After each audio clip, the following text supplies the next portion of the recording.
Finishing the entry of Itorerut, inspiration.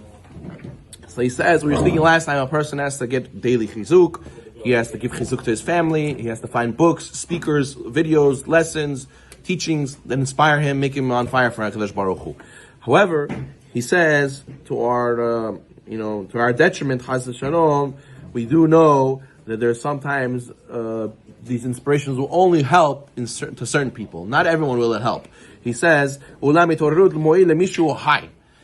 the inspiration only works to someone who's alive, spiritually alive. But a person, Yashin, who's sleeping, right? He's totally not, interested or, looking for inspiration. He says, I'm fine the way I am.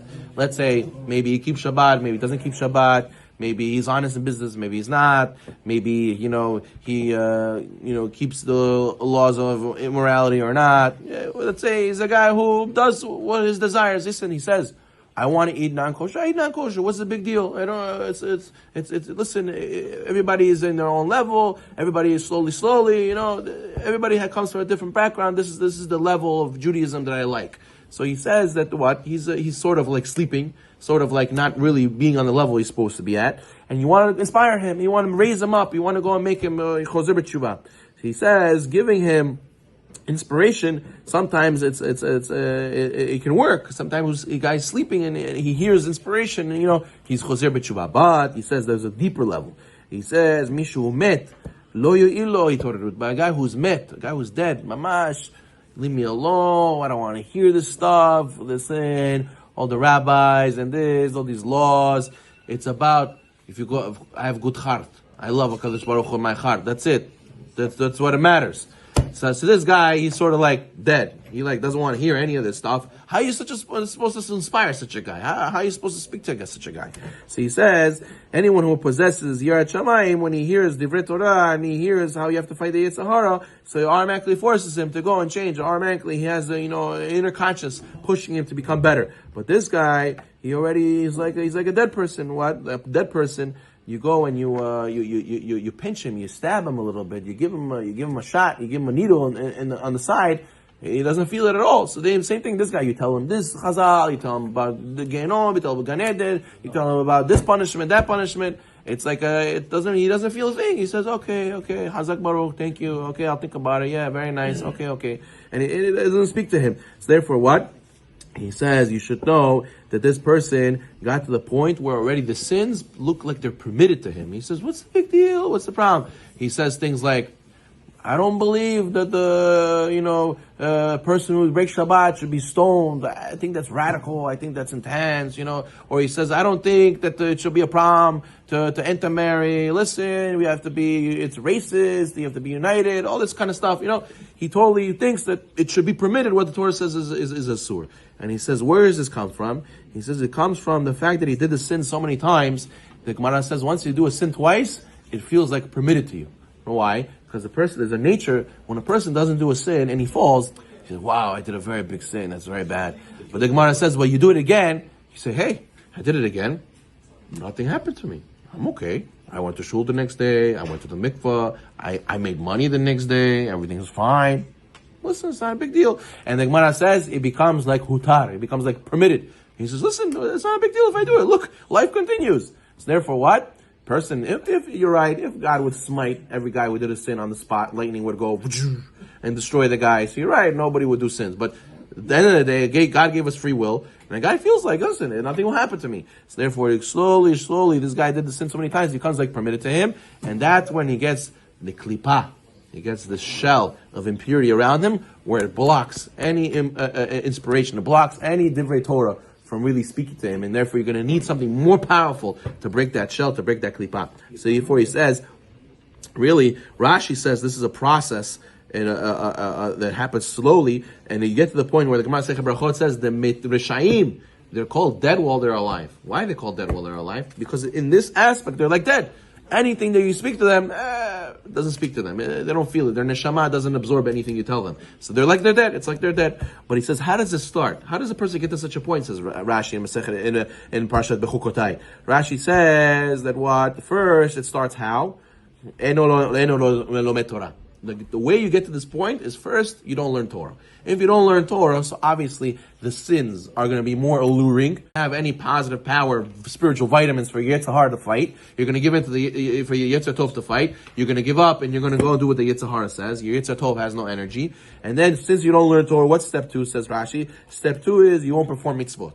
Mitzvot will come, you'll say, you're not motivated to do them because you didn't learn about them. You don't know why they're special. You don't know why they're important. Like a guy, he will never eat his vegetables, right? If he doesn't know the importance of the vitamins that are in there. He'll never brush his teeth if he doesn't know what a root canal looks like, if he doesn't know what's going to happen to him, if he doesn't take care of his teeth, right? So he has to study to do them. After the second level, he doesn't do the mitzvot. Third level is, he starts what? Mo'es ma'harim. He abhors, he's disgusted with people who do them, who do mitzvot, and he goes against them. He thinks they're evil. He wishes the public not to do mitzvot. He wishes the other people also should not do mitzvot.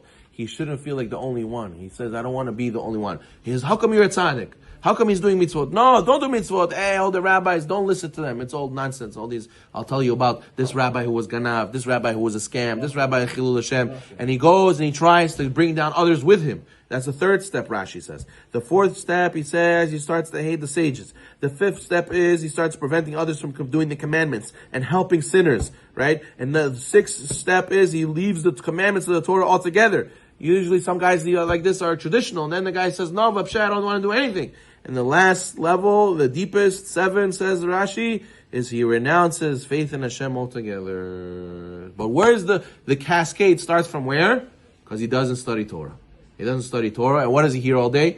Goyish mentality all day. What does he hear all day? He hears how money and kavod and desires. Torah, should I be a tzaddik? Nobody's going to catch me right now. Should I steal or not? Why not? Why should I do the right thing? Who's Hashem? Oh, mitzvot? To him it's Why? Because it doesn't have value in his eyes. He doesn't study it. So therefore a person has to make sure. The surefire way to destroy the Jewish people is to make sure they don't learn Torah. And the surefire way to keep the continuity of the Jewish people is if they study Torah. If they don't study Torah, they're going to hate Judaism, they're going to hate other Jews, they're going to go be self-hating Jews, they're going to go and destroy and prevent other people from doing mitzvot and cause tsar. Though if they study Torah, so then they're going to have values, they're going to be connected, and they're going to have at least some ammo to fight the Yitzhahara with, because they have a little bit of the holiness to fight the Klippa. But otherwise, a person could get to the point where he is met. You'll tell him inspiration. You'll tell him, no, don't marry that Goya. No, don't break Shabbat. He's like, don't what about?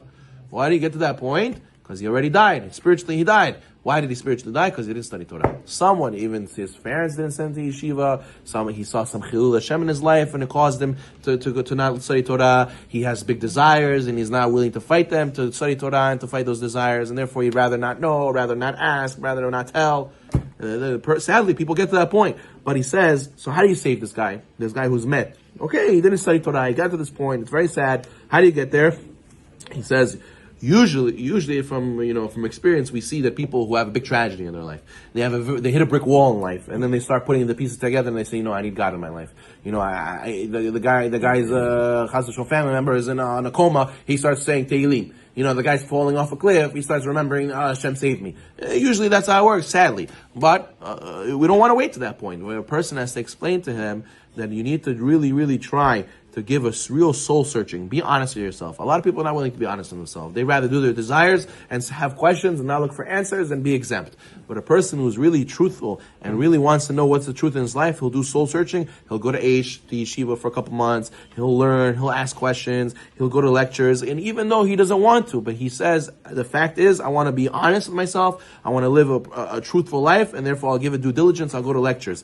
And eventually, when he goes and he learns and he studies with someone who really gives him proper answers, a lot of people who are over there, they have strong questions, and they never found anybody to give them good answers. But he says that a person goes and he pushes himself to study Torah and try to find those answers to those questions, then that's the only way that he'll be able to internally say, I made a mistake and changed my ways. But just yelling at them, screaming at them, telling them this punishment, this mitzvah, that mitzvah, these small inspirations, it's not going to get them, because they need something that's deeper. They need something to go, and they have internally a problem that needs to be resolved. And that comes with answering deep questions, and it's really studying Torah. So you have to break through. There's a big klipa in a big person. The farther away the person is from Hashem, the bigger the tzaddik has to be to bring him back. But it's possible. It's going to take a lot of work, but it's possible. Baruch Adonai Olam. Amen.